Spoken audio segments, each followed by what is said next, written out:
Welcome to Keka tech study centre. আজকে আমরা একটি এসবিআই এর নোটিফিকেশান আউট হয়েছে সেটি নিয়ে ডিসকাস করব। এসবিআই এর প্রভিশনারি অফিসার রিক্রুটমেন্ট 2024-25 হিসাবে এসবিআই এই নোটিফিকেশানটি বের করেছে। The recruitment for provisionary officer advertisement number CRPD PO 2425/2022. Online registration of the application and the payment of fees from 27/12/2024 to 16/1/2025। তাহলে এটি 27 তারিখ থেকে তোমাদের অনলাইন অ্যাপ্লিকেশন শুরু হয়ে গেছে এবং তোমরা 16/1/2025 পর্যন্ত এটি দিতে পারবে। তাহলে state bank of India invites online application for eligible Indian citizen for appointment as provisionary officer. The selected candidate may be posted anywhere in India. The candidate are requested to apply online through the link given on the bank official website bank.sbi web career current opening. এইখানে গিয়ে তোমরা online অ্যাপ্লিকেশনটি করতে পারবে এবং এই যে provisionary officer পিও এটি অল ওভার ইন্ডিয়ার জন্যই কিন্তু অ্যাপ্লিকেবল। এটি সিট সংখ্যা কত? এটা সিট সংখ্যা হচ্ছে তোমার 600। ঠিক আছে, ইম্পর্টেন্ট ইনস্ট্রাকশনের মধ্যে আমরা কী কী বলেছে সেটা আমি দেখে নেব। The prospective candidate who aspire to join SBI State Bank of India as provisionary officer requested to carefully read the advertisement regarding the eligibility criteria, online registration process, payment of application fees, ensure all call letters process and pattern of examination interview, and ensure that they fulfill the eligible criteria for the post as on the date of eligibility and follow the prescribed last date of payment fees. Hard copy of application and other document need not to be sent. ঠিক আছে, তাহলে তোমাদেরকে এই জিনিসটা দেখে নিতে হবে যে এসবিআই বলেছে যারা প্রভিশনারি অফিসারের জন্য অনলাইন অ্যাপ্লিকেশন করতে চাইছো এবং কী ধরনের তোমাদের এক্সাম প্যাটার্ন হবে, ঠিক আছে, এবং তারা যেমন সব ইলিজিবিলিটি ক্রাইটেরিয়া ফুলফিল করে এবং the process of registration is completed only when the fees is deposited with the bank through online mode. তাহলে যখন তোমাদের রেজিস্ট্রেশন হবে একমাত্র যখন তোমরা ফিজটা দেবে তখনই কিন্তু তোমাদের অনলাইন রেজিস্ট্রেশন হবে, তার আগে হবে না। ফর্ম ফিল আপ করলে কিন্তু তোমাদের হবে না, তোমাদের অনলাইন মোডে কিন্তু ব্যাংকের ফিজটা মানে যেটা ফিজ এক্সাম ফিটা কিন্তু তোমাদেরকে অবশ্যই দিতে হবে, দেওয়ার পরে কিন্তু রেজিস্ট্রেশন কমপ্লিট হবে। The candidate are advice to take email ID and mobile number, মানে অ্যাক্টিভ যদি হয় অ্যাক্টিভ থাকতে হবে ইমেল আইডি এবং মোবাইল নাম্বার, এবং ফিউচার ইউজের জন্য তোমাদের এটা কাজে লাগবে। The valid email ID mobile numbers should be kept active till the declaration of the result শেষ হওয়া পর্যন্ত তোমার email ID, valid email ID এবং যে ফোন নাম্বারটি প্রোভাইড করবে সেটি যেমন থাকে। Before submission of the application, the candidate must check that they have filled in correct details in each of the respective field of the applications form. After expire of the window for online application registration period, no change or correction of modification will be allowed under any circumstances. Requests received in this regard in any form like post, email address, by hand, etc. shall not be entertained and will be summarily rejected. তাহলে তোমরা কিন্তু feeling করার আগে তোমরা নির্দিষ্ট mobile number, তোমার নাম ঠিকানা এবং তোমার ইমেল আইডি সঠিক দেবে। ভুলভাল দিলে নাম ঠিকানা এবং ইমেল আইডি সঠিকভাবে দেবে। যদি ভুলভাল দাও তাহলে কিন্তু পরে কিন্তু সংশোধন করতে পারবে না। 4 নম্বর হচ্ছে request for change of correction of any particular in the application form once application is finally submitted will not be entertained under any circumstances. আগেই আমি বললাম যে অ্যাপ্লিকেশন ফর্মটা ঠিকঠাকভাবে দেখে শুনে ফিল আপ করবে। যদি একবার ভুল ত্রুটি হয়ে যায় তাহলে কিন্তু আর তোমাদেরকে কিন্তু অপশান দেওয়া হবে না কারেকশানের জন্য। No correspondence phone number email address will be entertained in this regards. Candidates are advised to fill up the online application carefully and furnish the correct requested information in the application. তাহলে তোমরা ভুল তথ্য দেবে না, একদম সঠিক তথ্য দেবে, ঠিক আছে। এবার the candidate are advice to check bank website bank.sbi web career current opening regularly for details and updated including the list of shortlisted and selected candidate. No separate intimation will be issued in case of the change update. All changes updates curriculum will be hosted only on the bank website bank.sbi web/career current opening। এই ওয়েবসাইটের মধ্যেই তোমাদেরকে কিন্তু shortlisted ক্যান্ডিডেটের list বের করবে এবং অথবা পরীক্ষা হয়ে যাওয়ার পরে সিলেক্টেড ক্যান্ডিডেটের লিস্ট কিন্তু এই ওয়েবসাইটেই বের করবে। তো তোমরা কিন্তু সচরাচর এই ওয়েবসাইটটি খুলে তোমরা যারা পরীক্ষা দেবে আবার পরীক্ষা দেওয়ার পরেও তোমরা কিন্তু এই ওয়েবসাইটটি খুলে কিন্তু দেখবে তোমাদের রেজাল্ট বেরোচ্ছে কবে, মেরিট লিস্ট কবে বেরোচ্ছে, এগুলো কিন্তু দেখবে। দ্য কল লেটার অথবা advice whether required will be send by email only. তাহলে তোমাদের যে কল লেটার হবে সেটা কিন্তু তোমাদের ইমেল অ্যাড্রেসের সাহায্যেই পাঠানো হবে। No hard copy will be send, কোনো হার্ড কপি তোমাদেরকে কিন্তু দেওয়া হবে না, অনলি সফট কপি তোমাদেরকে দেওয়া হবে ইমেলের মাধ্যমে। Candidate are advised in their own interest to apply online well before the date of closing of the registration process and not to wait till the last date to avoid the possibility of disconnection অথবা inability অথবা technical failure to log on to the website on account to heavy load of internet or website jam। তাহলে এখানে স্পষ্ট ভাষায় বলে দিয়েছে SBI যে তোমরা কিন্তু লাস্ট ডেটের দিকে তোমরা ফিল আপ করবে না, অবশ্যই দেখার সঙ্গে সঙ্গেই নোটিফিকেশানটি দেখার সঙ্গে সঙ্গেই কিন্তু তোমরা ফিল আপ করতে শুরু করবে, কারণ লাস্টের দিকে ইন্টারনেট জ্যাম থাকে অথবা ওয়েবসাইট জ্যামিং থাকে বা ওভারলোডের জন্য টেকনিক্যাল ফেলিওর হতে পারে, বিভিন্ন ধরনের ত্রুটি দেখা দিতে পারে। তো অতএব যারা এসবিআই এই পিওটি ব্যাঙ্ক পিওটি করতে চাইছো তারা কিন্তু অবশ্যই দেখার সাথে সাথেই কিন্তু ফিল আপ করো যারা ইচ্ছুক। The candidate applying for the post must ensure that they fulfil the eligible criteria for the post of probationary officer as on the date of eligibility.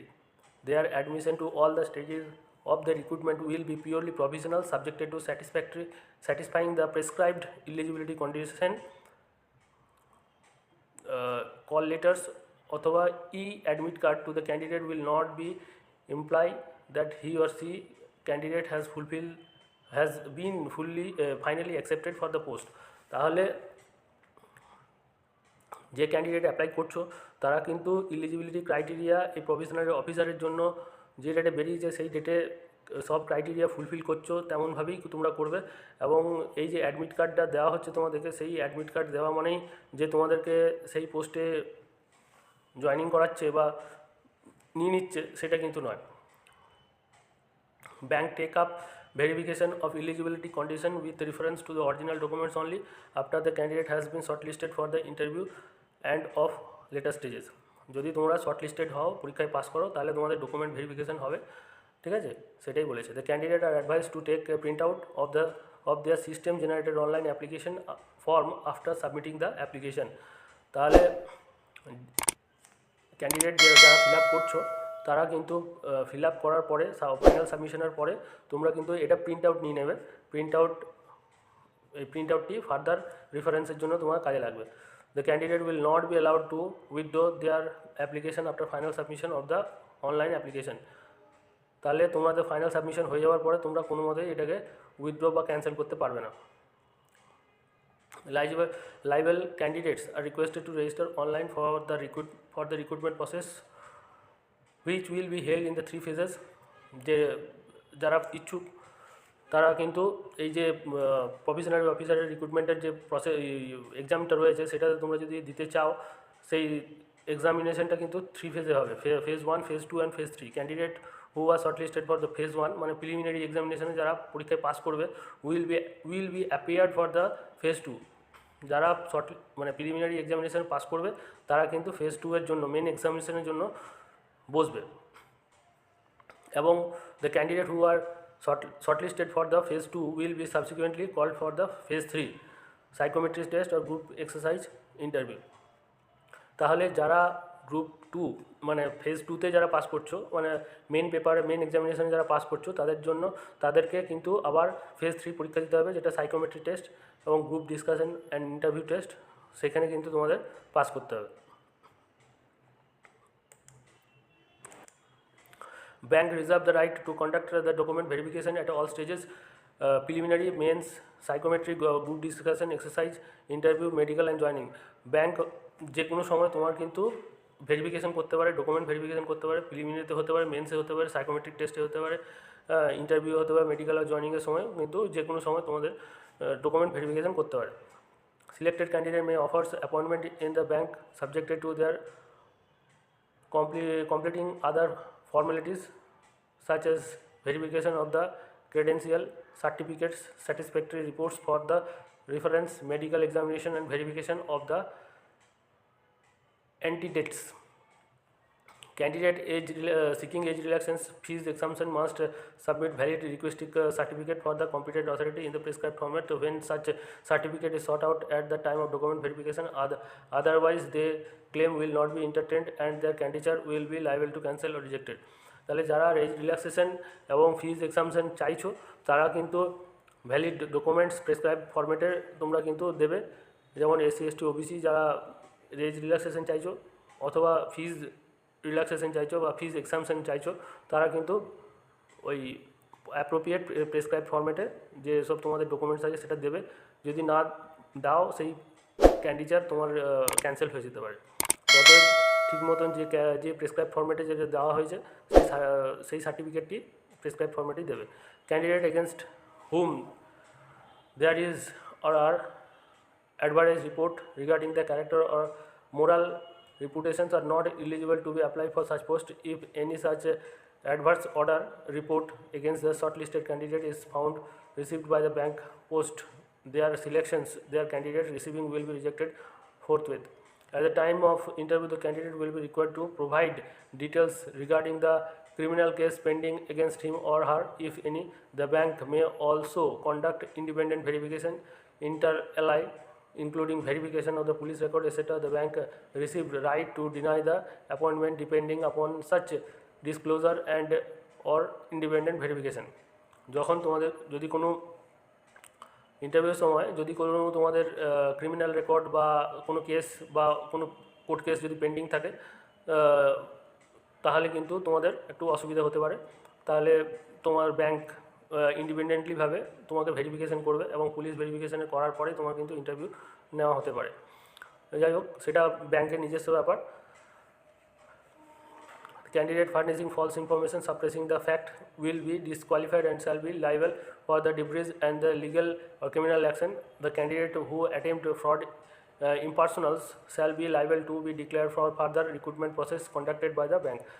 তাহলে যদি কেউ ফলসিফিকেশন করে থাকো বা মিথ্যে তথ্য দিয়ে থাকো তাহলে কিন্তু ব্যাংক কিন্তু এই রিক্রুটমেন্ট প্রসেস থেকে তোমাকে বাতিল করতে পারে। ঠিক আছে, the candidate should not submit more than one application. একটা ক্যান্ডিডেট একের অধিক কিন্তু অ্যাপ্লিকেশন ফর্ম ফিল আপ করবে না। যদি একের অধিক যদি মাল্টিপল অ্যাপ্লিকেশানস যদি পড়ে থাকে তাহলে কিন্তু লাস্ট সাবমিটেড ভ্যালিড। তাহলে যদি আগেরগুলো সব কিন্তু ক্যান্সেল হয়ে যাবে, লাস্ট যেটা তুমি দিয়েছো সেটাই কিন্তু ভ্যালিড থাকবে। The application will be retained and the application fees, initial charges paid by others, registrations will be stand forth. Further multiple attendance or appearance by the candidate at the time of interview joining will be result in rejection or cancellation of the candidate. তাহলে তোমরা যদি একের অধিক যদি পরীক্ষা দিয়ে থাকো বা ইন্টারভিউয়ে তোমরা যদি একের অধিক কল পাও এবং সেটা যদি ধরা পড়ে যাও তাহলে কিন্তু তোমাদের পুরো ক্যান্ডিডেটটাই কিন্তু ক্যান্সেল হয়ে যাবে। The bank reserved the right to cancel or modify the recruitment process entirely or partly at any stage or time if so warranted without any assigning any reason throughout, and the bank shall not be liable to refund the fees or pay any compensation to the applicant. তাহলে যে কোনো সময় এই recruitment process বন্ধ হতে পারে, সেটা ব্যাংকের নিজস্ব মতামতের উপর নির্ভর করছে এবং তোমার ফিজটাকে যে রিফান্ড করে দেবে সেটাও কিন্তু এখানে বলছে না। ব্যাংক লাইবেল নয়, ব্যাংক কিন্তু রিফান্ড করতে বাধ্য নয়। ঠিক আছে, the bank reserve the right to change the notified vacancy without assisting any reason or. Bank কিন্তু এই ভ্যাকেন্সি যেগুলো নোটিফিকেশান হয়েছে সেই ভ্যাকেন্সি কিন্তু যখনও যে কোনো সময় চেঞ্জ করতে পারে, কমাতেও পারে বাড়াতেও পারে।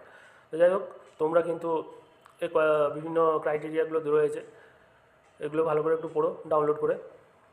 The call letters of the preliminary examination will not be collected at the examination venue. The call letter of the preliminary examination will not be collected at the examination venue. The call letter, যে preliminary এক্সামিনেশনের যে call letter যেটা আছে সেটা কিন্তু collect করা হবে না এক্সামে। However it will be duly checked or authenticated stamped by the examination centre. যিনি ইনভিজিলেটর আছেন তিনি কিন্তু চেক করে ওটার মধ্যে স্ট্যাম্প মেরে তোমাকে দিয়ে দেবে। The candidate will need to return the call letters along with the authenticate stamp paper copy of the proof. Safely, those candidates who are called for the main examination will require to be bring duly authenticated original preliminary examination call letter. তাহলে এটা কিন্তু অবশ্যই মাথায় রাখবো যে call লেটারটা তোমরা print out করে নিয়ে যাবে সেটা তোমাদের স্ট্যাম্প মেরে দিয়ে দেওয়া হবে, এবং সেই কল লেটারটা যেটা প্রিলিমিনারি এক্সামিনেশনের কল লেটার সেটা কিন্তু তোমাকে মেন্সের সময় দেখাতে হবে, ঠিক আছে। Those candidates who are called for the main will be required to bring all the authenticated original preliminary examination call letter with the authenticated copy of ID proof as well as main call letter and other requested document as per information provided in acquittant yourself booklet and call letter. তাহলে মেন্সের call letter এবং প্রিলিমিনারির call letter দুটোই কিন্তু তোমাদের নিয়ে এসে পড়ে, ID proof নিয়ে এসে পড়ে তোমাদের কিন্তু নিয়ে যেতে হবে মেন্স পরীক্ষা দেওয়ার জন্য। যদি ভুল করো তাহলে কিন্তু এক্সামিনেশনে কিন্তু ঢুকতে দেওয়া হবে না বা বসতে দেওয়া হবে না।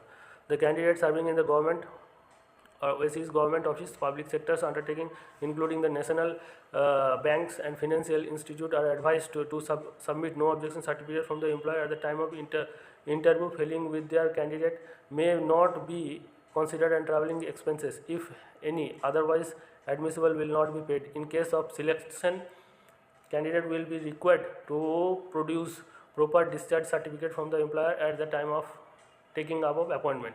তাহলে যারা গভর্নমেন্ট সার্ভিস করছো বা পাবলিক সেক্টর আন্ডারটেকিংয়ে কাজ করছো বা ন্যাশনালাইজ ব্যাঙ্কে কাজ করছো বা ফিনান্সিয়াল ইনস্টিটিউটে কাজ করছো তাদের কিন্তু সবাইকে কিন্তু নো অবজেকশন সার্টিফিকেট লাগবে যখন ইন্টারভিউ দিতে যাবে। যদি ফেল করো, নো অবজেকশন সার্টিফিকেট নিয়ে যেতে না পারো তাহলে কিন্তু তোমাদের ক্যান্ডিডেটটা ক্যান্সেল হবে। আর যদি এবং তোমাদের যে ট্রাভেলিং অ্যালাউন্স যেগুলো আছে সেই ট্রাভেলিং অ্যালাউন্সগুলো দেওয়া হবে না। In case of selection the candidate will be required to proper discharge certificate তোমাকে কিন্তু দিতে হবে, দেখাতে হবে যে তুমি ওখান থেকে ডিসচার্জ হয়ে পড়ে এসেছো, দেখাতে হবে। Candidate will be decide the examination interview centre where the candidate will be called for examination interview if not eligible. তো ব্যাংক কোনখানে পরীক্ষা হবে এবং কোথায় ইন্টারভিউ হবে সে নিজের থেকেই কিন্তু ডিসাইড করবে।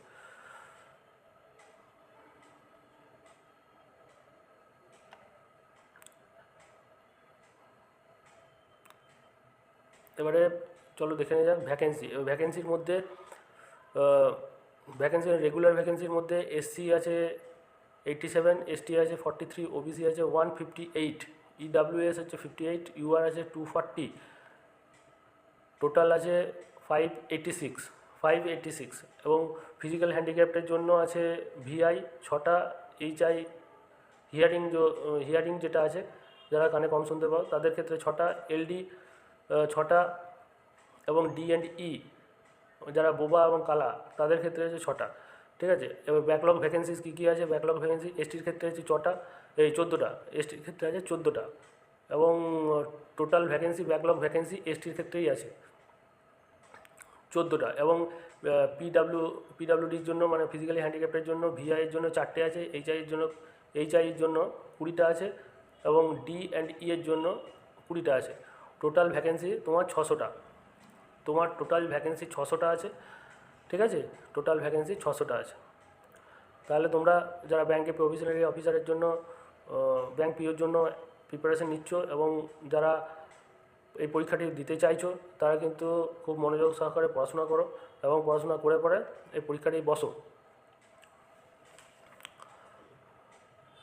এবং এই টেন্টেটিভ শিডিউল ডেটগুলো বলা হয়েছে, একটু ভালো করে যদি খাতা পেন যদি সামনে থাকে তাহলে কিন্তু তোমরা লিখে নিতে পারো টেন্টেটিভ ডেটসগুলো। যেমন অনলাইন হচ্ছে 27/12/2024 থেকে 16/1/2025, ঠিক আছে। 16/1/25 পর্যন্ত তোমরা অনলাইন সাবমিশন করতে পারবে, ঠিক আছে। পেমেন্ট অফ অ্যাপ্লিকেশন ফিস তোমরা কত তারিখ অবধি পেমেন্ট দিতে পারবে? 27/12/2024 থেকে 16/1/2025 পর্যন্ত তোমরা অ্যাপ্লিকেশনের ফিস দিতে পারবে, পেমেন্ট অফ অ্যাপ্লিকেশন ফিস দিতে পারবে। Download of the preliminary examination call letter, তাহলে প্রিলিমিনারি এক্সামিনেশন কল লেটার কবে তোমরা পাবে? 3rd to 4th week of February 2025। তাহলে তোমাদের ফার্স্ট প্রিলিমিনারি এক্সামিনেশন কবে হবে? 3rd থেকে 4th ফেব্রুয়ারির মধ্যেই তোমাদের কিন্তু প্রিলিমিনারি এক্সামিনেশন ফার্স্ট পেজের হয়ে যাচ্ছে। তাহলে ফার্স্ট পেজ অনলাইনে প্রিলিমিনারি এক্সামিনেশন 8 তারিখ থেকে 15 তারিখের মধ্যে শুরু হচ্ছে, ঠিক আছে? 8 তারিখ থেকে 15 তারিখের মধ্যে first phase online preliminary examination শুরু হচ্ছে। তাহলে declaration of result of preliminary examination result হচ্ছে এপ্রিলে। Download of main examination call letter হচ্ছে 2nd week of April 25 onward. তাহলে মেন্সের যে পরীক্ষার যে অ্যাডমিট কার্ড তোমাদের কখন হবে? 2nd week of April. তাহলে এপ্রিলের মধ্যে তোমার প্রিলিমসের রেজাল্ট বেরিয়ে যাচ্ছে। তারপরে আবার কিন্তু মেন্সের কিন্তু 2nd উইকের মধ্যেই তোমার কিন্তু বেরিয়ে যাচ্ছে, 2nd উইকের মধ্যে মেন্সের কল লেটার বেরিয়ে যাচ্ছে। এবং অনলাইন মেন্স 2nd ফেজ, মানে মেন্সের পরীক্ষা হচ্ছে এপ্রিল মে নাগাদ হয়ে যাচ্ছে, এপ্রিলের শেষ দিকে, মের ফার্স্ট উইকে। এবং result of mains examination declare হচ্ছে মের লাস্টের দিকে অথবা জুনের ফার্স্টের দিকে। আবার তোমাদের ইন্টারভিউ ডাকা হবে, যেটা 3rd phase interview psychometric test যেসব আছে সেইগুলি হচ্ছে মে এবং জুন, মে লাস্টে এবং জুনের ফার্স্টের দিকে। এবং 3rd ফেজ অফ সাইকোমেট্রি টেস্ট হচ্ছে তোমার মে আর জুনের মধ্যেই হবে। Interview and group discussion test হবে মে জুনের মধ্যেই হবে। ডিক্লারেশন অফ ফাইনাল রেজাল্ট তোমাদের কিন্তু মে জুনের মধ্যেই কিন্তু হয়ে যাবে। তাহলে pre examination training of the SC ST OBC physical, এটা কিন্তু জানুয়ারি এবং ফেব্রুয়ারির মধ্যে হবে। যারা SC ST OBC physical handicap আছো, এই প্রি এক্সামিনেশন ট্রেনিং যে SBI POর যে ট্রেনিং একটা দেওয়া হচ্ছে, সেটা কিন্তু জানুয়ারি ফেব্রুয়ারির মধ্যে কিন্তু তোমাদের হয়ে যাবে। কন্ডাক্টিং প্রি এক্সামিনেশন ট্রেনিং হচ্ছে ফেব্রুয়ারিতে হবে, ঠিক আছে? এটা কিন্তু কল লেটার ডাউনলোড, এটা জানুয়ারির লাস্টের দিকে। তোমার তো 16 তারিখ পর্যন্ত তোমরা ফর্ম ফিল আপই হবে, তো ওই ধরে নাও 30 তারিখের ভেতরেই তোমাদের কিন্তু এই ডাউনলোড করতে হবে। যারা SC ST OBC আছো, ফিজিক্যাল হ্যান্ডিক্যাপ্ট আছো, তাদের জন্য একটা ট্রেনিংয়ের ব্যবস্থা করেছে SBI, যেটা কন্ডাক্ট হবে প্রি এক্সামিনেশন ট্রেনিং ফেব্রুয়ারির মধ্যে, ঠিক আছে? এবারে ধরে নাও, এবারে ইলিজিবিলিটি ক্রাইটেরিয়া এজ লিমিট হচ্ছে অ্যাজ অন 1/4/2024, নট বিলো 21 বছর অ্যান্ড নট অ্যাবাভ 30 ইয়ার্স। 1/4/2024 1/4/2024 অনুযায়ী তোমার নট বিলো 21 বছর এবং নট অ্যাবাভ 30 ইয়ার্স, ঠিক আছে? এজ রিল্যাক্সেশন দেখে নেওয়া যাক। এজ রিল্যাক্সেশন ওবিসির ক্ষেত্রে হচ্ছে 3 বছর, SC STর জন্য 5 বছর, physically benchmark person with benchmark disability, ঠিক আছে? UR এর ক্ষেত্রে 10 বছর, যারা ওবিসি ফিজিক্যাল হ্যান্ডিক্যাপ্টে আছে তাদের 13 বছর, SC ST যারা ফিজিক্যাল হ্যান্ডিক্যাপ্টে আছে তারা 15 বছর, আর এক্স সার্ভিসম্যান যারা আছো তাদের ক্ষেত্রে 5 বছর, ঠিক আছে? এসেনশিয়াল একাডেমিক কোয়ালিফিকেশান হচ্ছে তোমার graduate in any discipline from the recognised university or any equivalent qualification recognized as such by the central government. Those who are in final year or semester of the graduation may also apply provisionally, subjected to the condition of that if called for interview, they will have to produce proof of having passing the graduation examination on or before 30/4/2025 মধ্যে তোমাদের pass করতে হবে। Candidate having a integrated dual graduation IDD certificate should ensure that the date of passing of IDD in on or before 30/4/2025, ঠিক আছে? তাহলে এগুলো reservation যারা রয়েছে, যারা ব্লাইন্ড আছো, হার্ড অফ হিয়ারিং আছো, যাদের ডিসেবিলিটি রয়েছে তাদের জন্য কত কী পার্সেন্টেজ, এগুলো SBI এর ওয়েবসাইটে গিয়ে এটা ডাউনলোড করে নেবে। ডাউনলোড করে পরে এটা ভালো করে মনোযোগ সহকারে একটু পড়বে। পড়ার পরে এবারে পড়ার পরে তোমরা দেখে নেবে ভালো করে কোনটা কি বলছে। তাও আমি যতটা পারছি ততটা তোমাদের, মানে ভিডিওটাতে অনেকটা লেন্দি হয়ে যাচ্ছে, তাও আমি যতটা পারছি শর্টকাটে বলার চেষ্টা করছি। এবার সিলেকশন প্রসেসের মধ্যে প্রিলিমস এক্সামিনেশনের তোমাদের কী কী থাকবে। Prelims examination objective type test হবে 100 নম্বরের, will be conducted online. The test will be have 3 sections. এই যে প্রিলিমস এক্সামিনেশন হবে, প্রিলিমস এক্সামিনেশনের 3টে পার্ট থাকবে, general English, qualitative aptitude test and reasoning ability. তা ইংরেজি ল্যাঙ্গুয়েজের মধ্যে 40 নম্বর থাকবে ইংরেজি, তার ডিউরেশন থাকবে 20 নম্বর। কোয়ালিটিটিভ অ্যাপটিটিউড টেস্টে 30 নম্বর থাকবে, যার ডিউরেশন হবে 20 মিনিট। আর জেনারেল অ্যাবিলিটি টেস্টের মধ্যে থাকবে 30 নম্বর, 30টা কোশ্চেন থাকবে, ঠিক আছে, এবং 20 মিনিটের মধ্যে তোমাদের কমপ্লিট করতে হবে। টোটাল ইংলিশ থাকবে 40টা কোশ্চেন, কোয়ালিটিটিভ অ্যাপটিটিউডে 30টা কোশ্চেন, রিজনিংয়ে থাকবে 30টা কোশ্চেন, টোটাল 100টা কোশ্চেন, এবং টোটাল মার্কসও তোমাদের 100 নম্বর। প্রতিটা কোশ্চেন 1 নম্বর করে হবে, এবং তোমার 60 মিনিটের মধ্যে 60 মিনিট 1 ঘন্টার ভেতরে তোমাকে পুরো পেপারটা কমপ্লিট করতে হবে। এবার selection criteria for the main examination, the candidate কীভাবে তোমরা মেন্স এক্সামিনেশনের জন্য সিলেক্টেড হবে। The category wise merit list will be drawn on the basis of the aggregate marks scored in the prelims examination. There will be no such section cut-off in the prelims. Candidate numbering 10 times of the number of vacancies in each category will be shortlisted for the mains examination from the top of the above merit list. তাহলে তোমাদের যে prelims examination দিচ্ছ, সেই prelims এক্সামিনেশনের 10 গুণ ক্যান্ডিডেটকে, এই যে candidate numbering 10 Times of the number of the vacancy, তোমাদের 60টা আছে, এই 600 ভ্যাকেন্সি আছে, তা 600 ভ্যাকেন্সির মধ্যে 600 × 10 মানে হচ্ছে 6000 প্রিলিমসে তোমাদের নেবে। তাহলে 6000 ক্যান্ডিডেটকে তোমাদের মেন্সের জন্য ডাকা হবে, এবং প্রথমে তোমাদের কাট অফ মার্কস কত যাচ্ছে সেই উপর থেকে, মানে কতটা হাইয়েস্ট হচ্ছে সেই হাইয়েস্ট থেকে তোমাদের লোয়েস্ট পর্যন্ত 6000 পর্যন্ত নিয়ে নেবে, তারপরে তোমাদেরকে আর ডাকবে না, মানে 6000 পর্যন্ত যারা 6000 ক্যান্ডিডেটকে নিয়ে নেবে উপর থেকে। এবার সেকেন্ড ফেজে কী হবে, সেকেন্ড ফেজে তোমাদের the second main examination will be conducted online and will consider objective test for the 200 marks and descriptive test 50 marks. The descriptive test will be admit immediately after conclusion of the objective test, and the candidate will have to type their descriptive type answers on the computer. তাহলে মেন্সের মধ্যে তোমার 200 নম্বরের তোমার objective test থাকবে এবং descriptive থাকবে 50 নম্বর। তাহলে ডিসক্রিপটিভটা হবে অবজেক্টিভের পরে।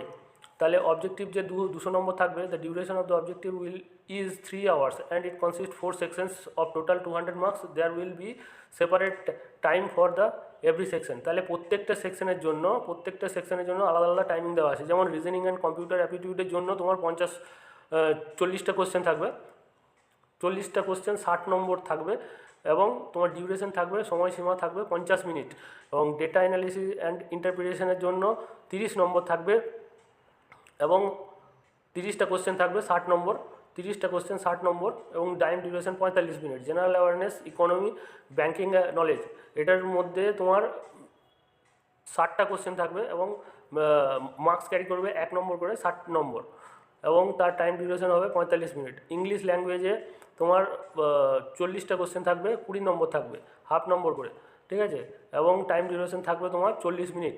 তা টোটাল তোমার কোশ্চেন থাকবে 170টা, এবং তোমার মার্কস থাকবে 200 নম্বর থাকবে। 170টা কোশ্চেন থাকবে, 200 নম্বর টোটাল মার্কস হবে, এবং 3 ঘন্টা তোমার টাইম হবে। এরপরে অবজেক্টিভ টাইপ পেপার শেষ হওয়ার পরে তোমাদের কমিউনিকেশান স্কিল হবে, ঠিক আছে, কমিউনিকেশান স্কিল, ইমেল, রিপোর্টস, তারপরে situation analysis and precis writing, এগুলোর উপরে তোমাদের থাকবে। যেমন ইমেল কীভাবে করবে, তো কমিউনিকেশান স্কিল, তোমার কথাবার্তা, রিপোর্ট, তুমি যদি কাউকে রিপোর্ট করো, কাউকে রিপোর্ট করতে গেলে তোমাকে রিপোর্ট কীভাবে করবে। তারপরে হচ্ছে তোমার সিচুয়েশান অ্যানালিসিস, তোমার কোন সিচুয়েশানে কী কথা বলা উচিত, ঠান্ডা মাথায় রেখে সবার সঙ্গে কথা বলবে, ব্যাংকের যে ইনভায়রনমেন্ট হয় সেই সম্পর্কে সিচুয়েশান অ্যানালিসিসের মতন কিছু একটা জিনিস দেবে। তারপর প্রেসি রাইটিং দেবে তোমাদের। সব মিলিয়ে তোমার 50 নম্বরের তোমার মার্কস থাকবে। 50 নম্বরের মধ্যে তোমার টাইম ডিউরেশন হচ্ছে তোমার 30 নম্বর, ঠিক আছে। এগ্রিগেট হচ্ছে তোমার 250 নম্বরের পরীক্ষা হবে মেন্স। 250 নম্বর হয়ে যাওয়ার পরে selection cut off marks, minimum qualifying marks in the main, ঠিক আছে। তাহলে মিনিমাম কোয়ালিফিকেশান তোমার কোয়ালিফাইং মার্কস পেলেই তোমার হবে, ঠিক আছে। সিলেকশন কাট অফ অথবা মিনিমাম কোয়ালিফাইং মার্কস, যদি তোমার কাট অফ মার্কস খুব কম ওঠে তাহলে তোমার মিনিমাম কোয়ালিফাইং মার্কস একটা রাখা হবে, সেই মিনিমাম কোয়ালিফাইং মার্কস সবাইকে করতেই হবে, পেরোতেই হবে, ঠিক আছে। Each candidate will have to score a minimum score in each 3 test, test 1, test 2, test 3, test 4 and descriptive paper in individual in the mains examination. Depending on the number of vacancies available, cut-off will be decided and candidate will B shortlisted for the phase 3।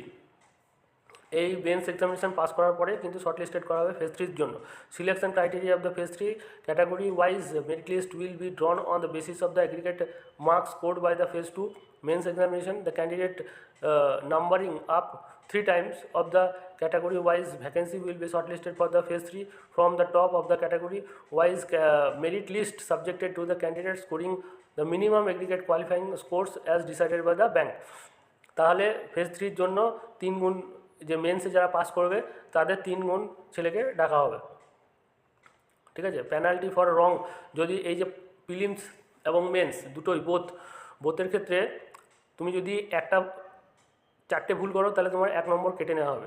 There will be the penalty of wrong answer, wrong marks in the objective test. Each questions for which a wrong answer has been given by the candidate, 1/4 of the mark assigned to that question will be deducted as a penalty to arrive the correct square. If a question is left blank, that is if no answer is marked by the candidate, there will be no penalty for the question. তো তুমি যদি ছেড়ে দিয়ে আসো তাহলে কোনো তোমার marks কাটা হবে না। যদি তুমি ভুল ভ্রান্তি যদি করে দিয়ে আসো তাহলে 1/4 মার্কস, একটা ভুল করলে 1/4 নম্বর কাটা হবে, তোমার 1/4 মার্কস কেটে নেওয়া হবে। এবার ফেজ 3 এক্সামিনেশন কী হবে? ফেজ 3 হচ্ছে psychometric, group discussion and personal interview. The psychometry টেস্টে কী থাকবে? The bank will conduct psychometry test for the personal profiling of those candidates who will be shortlisted for the phase 3. The finding of the test may be placed before the interview panel for having a thoroughly preservative of the candidate. Test structure maximum marks, group exercise 20, interview 30, total 50. The minimum qualifying marks will be decided by the bank.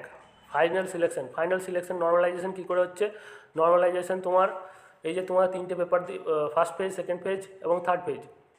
The candidate will be qualified in both phases, phase 2 and phase 3 separately. The marks obtained in the main examination, both in objective test and descriptive, will be added to the marks obtained in the phase 3 for preparing the final merit list. The mark obtained in the primary examination will not be added for preparing the final merit list for selection. তাহলে তোমরা যে প্রিলিমসে যে নাম্বারটা পাবে সেটা কিন্তু final merit লিস্টে কিন্তু প্রিপেয়ারের জন্য কিন্তু লাগবে না। তাহলে তোমার মেন্সে যে নাম্বারটা পাবে, 250 নম্বরের যে পরীক্ষাটা হবে, 200 নম্বর অবজেক্টিভ টাইপ এবং 50 নম্বর সাবজেক্টিভ টাইপ, ডিসক্রিপটিভ টাইপ, সেই যে 250 নম্বর প্লাস তোমার যে ইন্টারভিউয়ে 50 নম্বর আছে, সেই টোটাল যোগ করে 300 নম্বরের মধ্যে যে নাম্বারটা পাচ্ছ সেইটাই তোমার ফাইনাল মেরিট লিস্টে তোমার হবে, ফাইনাল মেরিট লিস্ট তৈরি করা হবে। এবারে the marks obtained by the candidate in phase 2 and phase 3 will be normalized to the 100 marks as given below. তাহলে নর্মালাইজেশন কী করে হচ্ছে? নর্মালাইজেশন 250 টাকাকে 75-এ নামানো হচ্ছে, 250 টাকায় 75-এ নামানো হচ্ছে, গ্রুপ ডিসকাশন 50 টাকায় 25-এ নামানো হচ্ছে। এই নর্মালাইজেশন হবে। তোমার যে 250 নম্বরের পরীক্ষা দিয়েছো সেই 250 নম্বরটাকে 75 হিসাবে ধরা হবে, এবং যে গ্রুপ ডিসকাশন দেওয়া হয়েছিল 50 নম্বরে সেইটাকে 25 নম্বরে ধরা হবে। টোটাল 25 আর 75 100 নম্বরে করা হবে। এরপরে কাট অফ মার্কস তোমার কত কী হচ্ছে সেইটা তোমার দেখা হবে।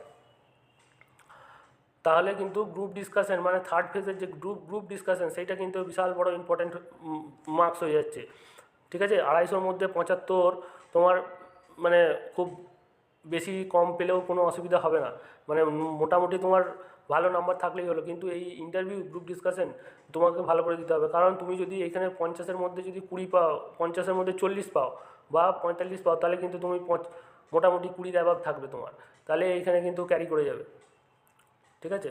The final merit list is arrived at all after the aggregate of out of 100 covering converted marks for the phase 2 and phase 3. The selection will be made from the top merit list ranked candidate in each category. এবারে examination centre তোমাদের all India basis যেহেতু আছে, সেখানে যে কোনো জায়গায় তোমার দিতে পারে, এবং তোমাদের যে কোনো জায়গায় তোমাদের ট্রেনিং হতে পারে, ঠিক আছে। জয়নিং এবং ট্রেনিং ক্যারিয়ার পাথ, এখানে কিন্তু একটা তোমাদের বন্ড সিগনেচার করিয়ে নেবে। The selected candidate will be provided basic banking knowledge through online course which they shall be completed before joining. The selected candidate at the time of joining will have to execute the bond for a value of 2 lakhs to serve the bank for a minimum period of 3 years. 3 বছর তোমাকে কিন্তু ব্যাংকে service করতেই হবে. The bond will be invoked by the bank if the candidate resigned from the service for the bank before expiring 3 years, expiring the provision of the 2 years. There will be subjected to continuous assignment as per the bank extended policy during the provisional period. Those candidates who are qualifying in the assignment as per the regards determined by the bank from the time to time, all are confirmed in the service of the bank in the junior manager grade scale 1. তাহলে কিন্তু তোমাদের একটা bank bond execute করে নেওয়া হবে যে তোমরা 3 বছরের আগে মিনিমাম 3 বছর ব্যাংকে তোমাকে সার্ভিস দিতে হবে এবং তোমরা কিন্তু 2 বছরের যে ইয়েটা আছে 2 বছরের আগে তোমরা কিন্তু ইয়ে করতে পারবে না, ঠিক আছে। এই যে the selected candidate will B designated provisionary officer and may be on the provision of the 2 years. 2 বছরের জন্য তোমরা কিন্তু provisionary officer হিসাবেই থাকবে।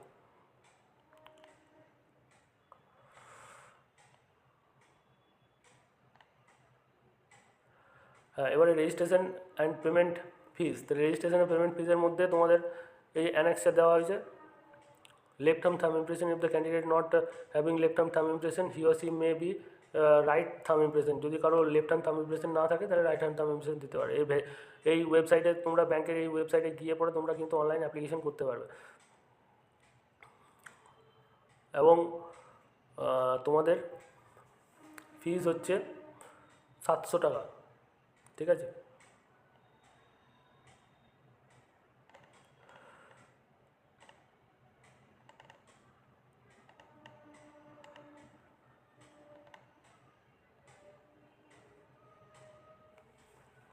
তাহলে call letters acoustic yourself booklet will be sent by the post.